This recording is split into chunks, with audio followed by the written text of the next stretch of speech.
Today I'm going to show you how to make a color gradient.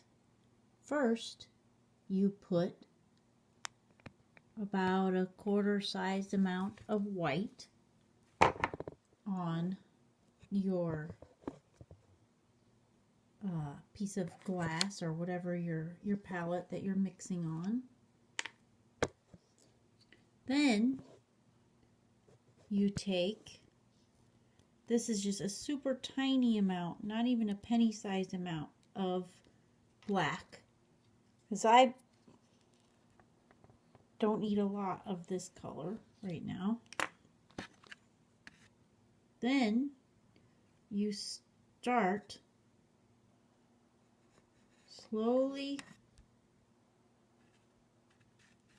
mixing with your palette knife like this, bringing a little bit of white in. See, and that gives me the darkest color I want in my palette.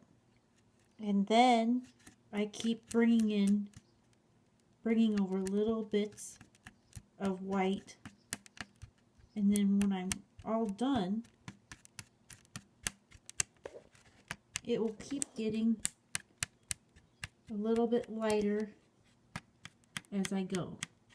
Can you see how that's kind of making a string? Oh, I'm running out of room. We're going to have a snake of white, or of color here.